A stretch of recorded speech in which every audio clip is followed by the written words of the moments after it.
ये मैं अपनी बात नहीं कर रहा हूँ। 2 करोड़ जब ख़ानदानों की बात करेंगे तो 12 करोड़ अवाम की बात करते हैं। यानी इस मुल्क के 60% शहरी आज मजबूर हैं कि वो अपने खर्चात खुद पूरे नहीं कर सकते और हुकूमत से रकम लेकर वो ये कोशिश करेंगे कि अपनी ज़िंदगी गुजार सके। इससे बड़ी नाकामी शायद तारीख में किसी हुकूमत की ना हुई हो।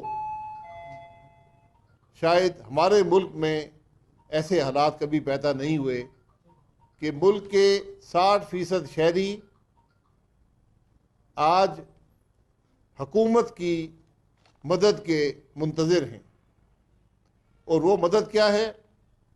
923 रुपये फ़ी ख़ानदान फ़ी महीना 6 महीने के लिए। यानी हर महीने 2000 ख़ानदानों 2 करोड़ ख़ानदानों को 923 रुपये मिलेंगे। ये सारी मदद है। अब मैं आपके सामने, जब से ये रिलीफ पैकेज अनाउंस हुआ है, मैं आपके सामने चंद घरेलू अशिया रख देता हूँ, आप खुद ही हिसाब लगा लें।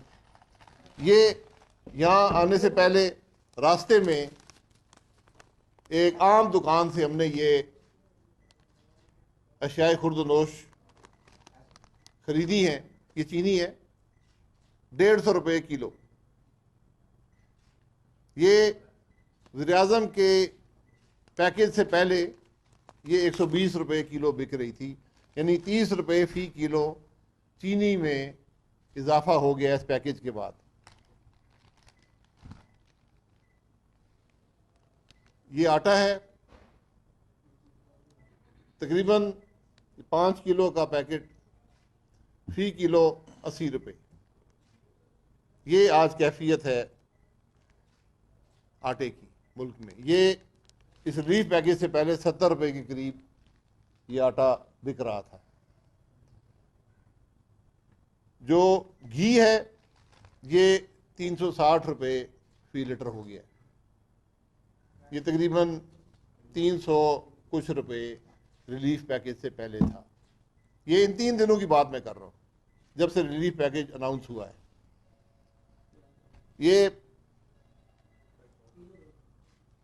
पेट्रोल का लीटर है, ये 9 रुपये बढ़ चुका है जब से रिलीफ पैकेज अनाउंस हुआ है। ये आज 146 रुपये के करीब फ़ी लीटर पेट्रोल बिक रहा है। 8 रुपये कुछ पैसे इजाफा कर दिया गया है।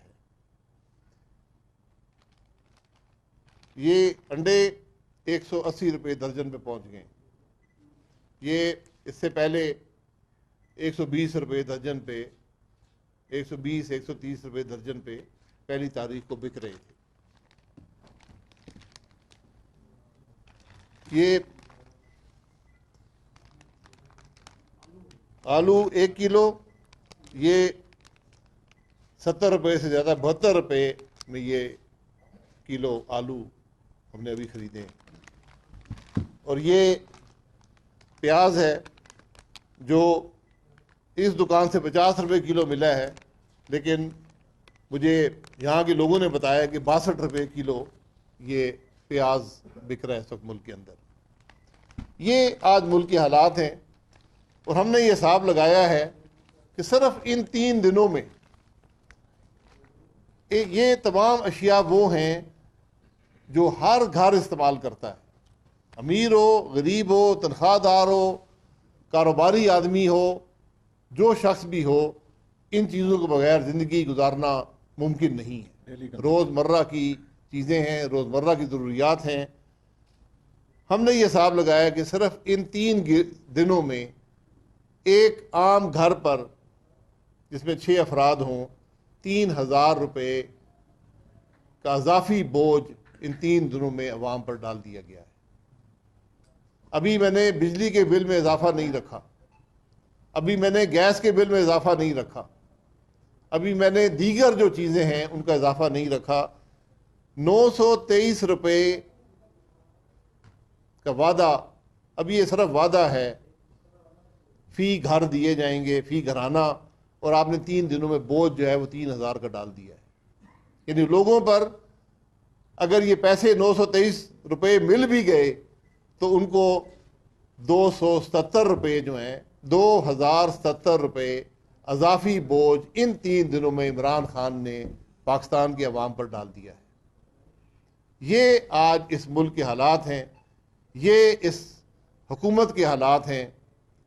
और सबसे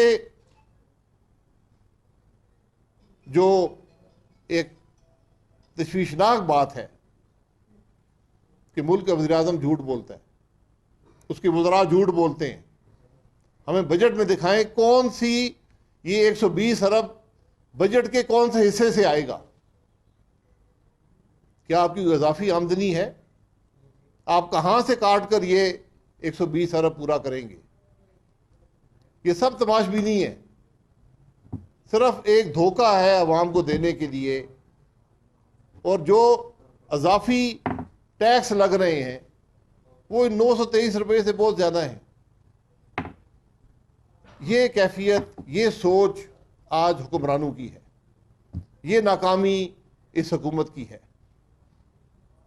कोई हल इसका है? जहाँ पर इसके हल की बात हो सकती है वो ऐवान मफलूज हैं और जानबूझकर मफलूज किए गए हैं। हम मजबूरन आज प्रेस कॉन्फ्रेंस करके ये मसला अवाम के सामने रख रहे हैं कि आज कोई अवाम की बात करने वाला नहीं है, अवाम की तकलीफ की बात करने वाला नहीं है, महंगाई की बात करने वाला नहीं है, गुर्बत की बात करने वाला नहीं है। ये काम अपोजिशन का है, लेकिन अपोजिशन उस ऐवान में कहाँ बात करे जहाँ ज़बानबंदी है। आज बमुश्किल ख्वाजा आसिफ साहब ने कौमी असम्बली में महंगाई पर बात की और उन्होंने कहा कि इस पर फौरी तौर पे इस पर कौमी असम्बली में बहस हो। महंगाई के हल के लिए हम सब मिलकर रास्ता तलाश करें। वज़ीर-ए-आज़म वो आदमी है जिसने कल भी तकरीर में कहा कि मैं चोरों से हाथ नहीं मिलाऊंगा। तो वज़ीर-ए-आज़म साहब, आप काबीना के लोगों से हाथ कैसे मिलाते हैं जो आज भी 40% ये चीनी बनाने वाले जो 3 दिन में 30 रुपये बढ़ी है काबीना की टेबल पर मौजूद हैं, डाका डालने वाले काबीना की टेबल पर मौजूद हैं, दवाइयों का डाका डालने वाले काबीना की टेबल पर मौजूद हैं। 3 साल से ज़्यादा हो गए, आपने एहतसाब कर लिया है। अगर कुछ करप्शन हुई होती पाकिस्तान मुस्लिम लीग नून की तो आपको मिल चुकी होती। आप एक केस करप्शन का पाकिस्तान मुस्लिम लीग नून की हुकूमत पर नहीं बना सके क्योंकि करप्शन हुई नहीं है। अपनी चोरी छुपाने के लिए नैब के ऑर्डिनेंस में तब्दीली की गई। 6 दिन में 2 ऑर्डिनेंस जारी हुए और उन ऑर्डिनेंस का सिर्फ मकसद ये है कि अपनी चोरी को इस्तिस्ना दिया जाए। नैब के चेयरमैन को जो गुलामी की हद तक आज हुकूमत का एहलकार है उसकी मुलाजमत को तूल दी जाए। जज अपनी मर्जी के लगाए जाएं, उनको हाई कोर्ट के बराबर तनख्वाहें रिश्वत के तौर पर दी जाएं। चेयरमैन नैब को हुकूमत किसी वक्त चाहे निकाल सकती है। ये कानून बनाया जा रहा है मुल्क में, ये कानून बनाने की कोशिश है। अवाम के मसाइल ये सब यहाँ पड़े हुए हैं, इसकी परवाह हुकूमत को नहीं है। इल्ज़ामात लगाते हुए वज़ीर-ए-आज़म को शर्म नहीं आती। तुम इल्ज़ाम ना लगाओ, कार्रवाई करो। 3 साल में कुछ मिला है? क्यों जज अरशद मलिक को तुम्हें खरीदना पड़ा, दबाना पड़ा, ब्लैकमेल करना पड़ा एक जाली केस में सजा देने के लिए? और आज मुल्क के वज़ीर-ए-आज़म अरशद मलिक की एक फौज तैयार करना चाहता है कि मैं अपोजिशन को शायद इस हरबे से दबा लूं। अपोजिशन दबने वाली नहीं है। अल्लाह के करम से 5 साल हमने हुकूमत की है, एक पैसे की करप्शन मैं चैलेंज करता हूं, बार बार करता हूं। इस हुकूमत की करप्शन नजर नहीं आती नैब के चेयरमैन को, लेकिन नजर आएगी। इस नैब के चेयरमैन को भी जवाब देना पड़ेगा। ये वो चीज़ें हैं। आज ख़ानदानों की बातें करते हैं, ख़ानदानों की बातें करते तो एहतसाब करें। ये बात सिर्फ एक घटिया और कमज़ोर आदमी कर सकता है जो हमारे मुल्क का वज़ीर आज़म करता है। ये बातें करने वाली नहीं होती। आप हुक्मरान हैं, आप लीडर ऑफ द हाउस हैं, इस हाउस को जोड़ें, कानून पर अमल करें। आज नैब चेयरमैन का अमल रुका हुआ है, इलेक्शन कमीशन के मेंबर्स का अमल रुका हुआ है कि मुशावरत नहीं कर सकते। मुशावरत आप नहीं करेंगे तो कानून पर पूरा अमल नहीं करेंगे। इसलिए आज मुल्क को ज़रूरत इस बात की है। आज मुल्क के मसाइल का वाहिद हल जो है, कोई और हल नहीं है। हुकूमत नाकाम है, अवाम तकलीफ में है, मुल्क मुश्किल में है। जब ऐसे हालात हों तो फिर हल ढूंढना पड़ता है। हल हम ढूंढना हम सब पर लाजिम है, और वाहिद हल है कि इस मुल्क के अवाम को फिर अपनी राय के इजहार का मौका दिया जाए, और हकीकी मानों में दिया जाए। वो नहीं है जो 2018 में हुआ। चोरी शुदा इलेक्शन, मुल्क को 180 रुपए की चीनी देते हैं, 150 रुपए की चीनी देते हैं, 80 रुपए का आटा देते हैं, 360 रुपए का घी देते हैं। ये मामला चोरी शुदा इलेक्शनों का नतीजा है, ये हाइब्रिड निज़ाम का नतीजा है। आज मुल्क के मसाइल का वाहिद हल एक फौरी और शिफाफ इलेक्शन में है। जो भी इस मुल्क के इदारे हैं, सब इसी मुल्क में रहते हैं, इसी मुल्क के टैक्सों पर चलते हैं।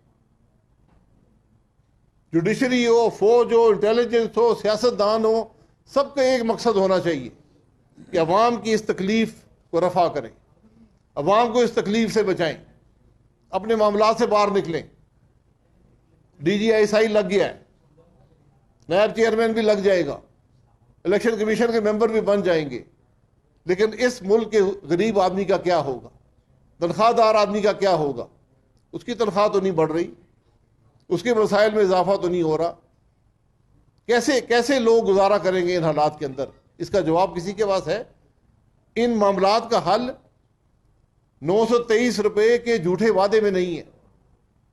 इन मसाइल का हल मुल्क की को तरक्की देने में है, मुल्क की मईशत को मजबूत करने में है, रुपये को मजबूत करने में है, मुल्क के हालात दुरुस्त करने में है, मुल्क में निफाक को ख़त्म करने में है, मुल्क की सियासत को मजबूत करने में है, और कोई रास्ता नहीं है। ये बातें आपके सामने रखनी थी।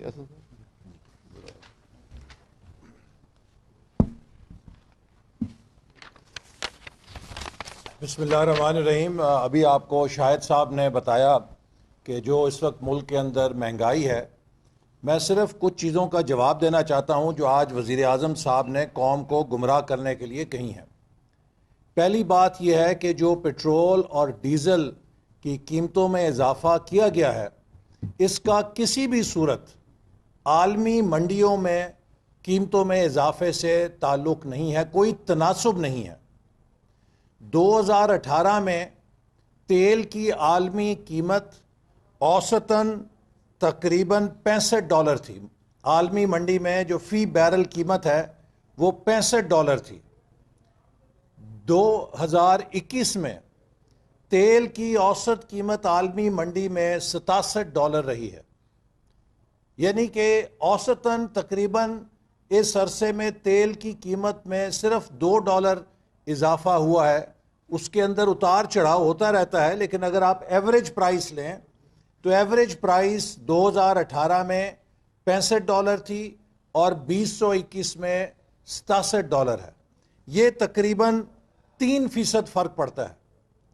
लेकिन हुकूमत ने इन 3 सालों में, मई 2018 में हमने पेट्रोल की कीमत छोड़ी थी 87 रुपये 70 पैसे, वो आज हो गई है 145 रुपये 82 पैसे, 66% इजाफा है। डीजल की कीमत जो हमारे आखिरी दौर में थी 98 रुपये 76 पैसे, आज वो 142 रुपये 62 पैसे हो गई है, जो कि तकरीबन 44% इजाफा है। अब आप ये देखिए कि दुनिया में तेल की मसनूआत या तेल की कीमत में 3% इजाफा होता है औसतन, हमारे यहाँ ये 66 और 44% पेट्रोल और डीजल की कीमत में इजाफा कर दिया जाता है। ये क्यों है? इसकी असल वजह वो डिवैल्यूएशन है कि जो 31 मई को पाकिस्तानी रुपया 115 रुपए पे था, उसे लुढ़का के 175 पे डाल दिया गया। अभी आज नहीं पता 172 होगा, 175 होगा, लेकिन ये जो तकरीबन 50% के करीब डिवैल्यूएशन हुई है, ये डिवैल्यूएशन जिम्मेदार है महंगाई की सुनामी की। और इस डिवैल्यूएशन का ताल्लुक किसी बैनुल-अक़वामी मसले से नहीं है। इस डिवैल्यूएशन का रुपए की गिरावट का 100% नहीं, 500% ताल्लुक हुकूमत की नाअहली, नालायकी और गलत फैसलों के साथ है। हर वो चीज़ जो पाकिस्तान डॉलर्स में दरामद करता है, उसकी कीमत कई गुना बढ़ चुकी है। और जब आप पेट्रोल और डीजल की कीमत में इजाफा करेंगे, ला महला उससे आपके मुल्क के अंदर बिजली और गैस की कीमत में इजाफा होगा। ये एक चेन है। जब बिजली और गैस में इजाफा होगा तो हर प्रोडक्शन की चीज़ में इजाफा हो जाएगा, हर ट्रांसपोर्ट में इजाफा हो जाएगा। लिहाजा एक महंगाई का सुनामी है जो आता है। इसलिए आप देखिए कि हमारे हमसाया मुल्क में, भारत में, कल उन्होंने पेट्रोल 5 रुपए लीटर और डीजल 10 रुपए लीटर ड्यूटीज कम करके सस्ता किया है ताकि इकॉनमी को बूस्ट दिया जा सके, आम आदमी को रिलीफ दिया जा सके। हमारे मुल्क में ड्यूटियों को बढ़ा के लोगों का खून चूसने के लिए मजीद उनके ऊपर 8 रुपए फी लीटर इजाफा रात के अंधेरे में करके एक महंगाई का नया पहाड़ फेंक दिया गया। आज इसी तरह वजीर आजम साहब ने कहा कि हमारी पहली हुकूमत है जो लॉन्ग टर्म प्लानिंग कर रही है। मैं वो उनका बयान सुन के मुझे समझ नहीं आई कि मैं हंसूं या रोऊं। हमारी हुकूमत ने विजन 2025 बनाया, पाकिस्तान की तरक्की का मंसूबा बनाया, जिस पर हम कामयाबी से चल रहे थे। दुनिया कह रही थी कि अगर पाकिस्तान इस रफ्तार से चला तो 2030 तक ये टॉप 20 इकॉनमीज में आ जाएगा। आपने 2018 में उस सफर को पंक्चर किया, मुल्क को तरक्की से पस्ती की तरफ क्रैश किया, उसकी ग्रोथ को, उसकी तरक्की के सफर को क्रैश लैंड किया। और हम आपको 12वें 5 साला मंसूबे का फ्रेमवर्क तैयार करके दे गए थे ताकि जो भी अगली हुकूमत आए 2018 से 2023 का 5 साला मंसूबा वो थोड़ी बहुत रद्दोबदल करके फौरन शुरू कर दे अमल दरामद। आज 3 साल हो गए हैं, 12वां 5 साला मंसूबा आप मंजूर नहीं कर सके, उसे फाइनल नहीं कर सके। 5 साला मंसूबा तो दूर की बात है, आपके पास तो 5 दिन का प्लान नहीं है पाकिस्तान कैसे चलाना है। आप कहते हैं हमने लॉन्ग टर्म प्लानिंग की है। क्या की है? फिर आज वजीर आजम साहब ने एक और झूठ बोला। मुझे अफसोस है कि वजीर आजम के लिए झूठ का लफ्ज इस्तेमाल किया जाए, थोड़ी बेअदबी है, लेकिन इस ढिठाई के साथ वो झूठ बोलते हैं कि उसे झूठ ही कहना पड़ता है, कोई और लफ्ज नहीं उसके लिए मुनासिब होता। क्या फरमाते हैं कि हमारी पहली हुकूमत है कि जो मुस्तकबिल के लिए मंसूबे बना रही है। हमने 3 डैम शुरू किए हैं। जनाबे वाला, आपको शायद ये नहीं पता कि ये मुस्लिम लीग नून की हुकूमत थी जिसने पाकिस्तान की तारीख में पहली दफ़ा सूबों के साथ इत्तफाक राय के साथ पहली वाटर पॉलिसी बनाई। शाहिद खाकान साहब उस वक्त वजीर आजम थे और हमने पहली दफ़ा पूरे सूबों के साथ, जिसमें परवेज़ खटक साहब, मुराद अली शाह सब थे, और उनसे पाकिस्तान के जो लॉन्ग टर्म हाइडल प्रोजेक्ट्स हैं उनके लिए कंसेंसस हासिल किया। ये मुस्लिम लीग नून की हुकूमत थी जिसने दयामीर भाषा डैम पर हकीकी मानों में काम शुरू किया और हमारे दौर में 120 अरब रुपए खर्च करके उसकी ज़मीन की खरीदारी मुकम्मल की गई और अब उसकी तामीर के लिए हम टेंडर देकर गए थे। तो दयामीर भाषा डैम पर काम का आगाज उसकी लैंड एक्विजिशन से हुआ जिस पर 120 अरब रुपए हमने खर्च किया। आपके तो 3 सालों में दियामीर भाषा डैम पे आप 29 अरब रुपए भी अभी नहीं खर्च कर सके। हम तो 120 अरब रुपए उसके ऊपर उस मंसूबे पे खर्च करके गए हैं और आप कहते हैं कि आपने शुरू किया है। 2014 में हमारी हुकूमत ने साउथ वजीरिस्तान डेरा इस्माइल खान के करीब गोमलजम डैम पर काम शुरू किया। इसी तरह मोहम्मद डैम जो है, इसकी डिटेल्ड इंजीनियरिंग डिजाइन के ऊपर जिसका अब टेंडर हुआ है 2014 में 1 अरब रुपए के मंसूबे से हमने इसका डिटेल्ड डिजाइन अवार्ड किया और उसको मुकम्मल करवाया अपनी हुकूमत में। अगर वो डिटेल